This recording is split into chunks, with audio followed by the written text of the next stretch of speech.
I was really surprised to learn this, but apparently Animal Crossing is now 20 years old. The game released on April 14th, 2001, and this is actually the version that I was playing way back in the day. And since I've played all of the mainline Animal Crossing games since this version, I thought it'd be fun to talk about some of the biggest ways that Animal Crossing has changed from when it first came out to today. Obviously, the biggest difference I think anyone would notice if they were to look at New Horizons and then look back at the old releases is that there was virtually no island customization whatsoever back when this game first came out. The most you could really do with the game at the time was plant different trees and flowers. Of course, we still had all the same fruit trees that we have now, so it was fun to visit your friends and collect different fruits. But doing something as simple as placing furniture outside and making cool cafes and seating areas, that wasn't a thing.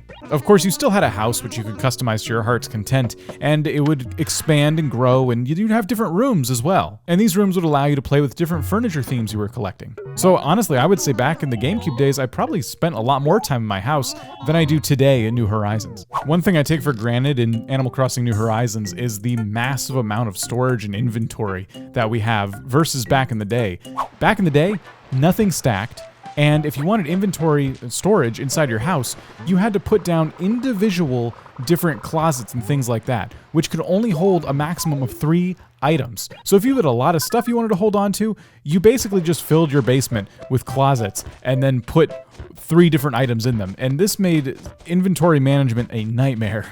And yet, even with all the solutions that New Leaf and New Horizons brought us, it still isn't enough storage. There's just too much to collect, and that's always been the case in Animal Crossing. Which reminds me, let me know in the comments if you've filled your storage since they released the new update New Horizons that let you expand it, because I certainly did.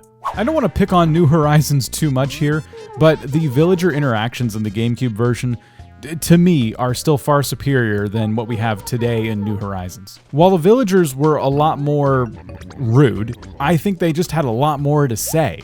And you had more ways of interacting with them too.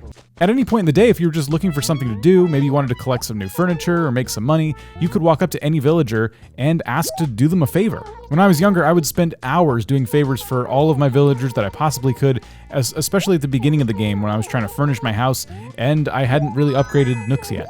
I think we all want to see more dialogue, at least, come into New Horizons, and I do hope that's something we see very soon.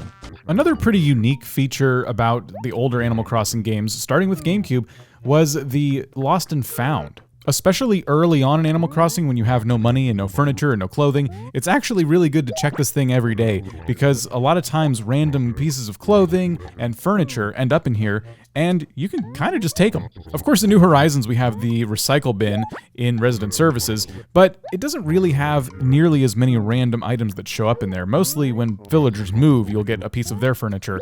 But in the GameCube version, there was always something you can grab, which was awesome. One of the perks of New Horizons that we get to enjoy today is the ability to have Blathers assess all of our fossils by himself. In the first game, you had to dig up the fossils, and if you brought them to Blathers, he would tell you that you actually need to send them to a place called the Faraway Museum. You physically needed to take the unidentified fossil, stuff it into a letter, and then wait an entire day, or 2, I can't really remember now, for them to get back to you and have an identified fossil for you to donate.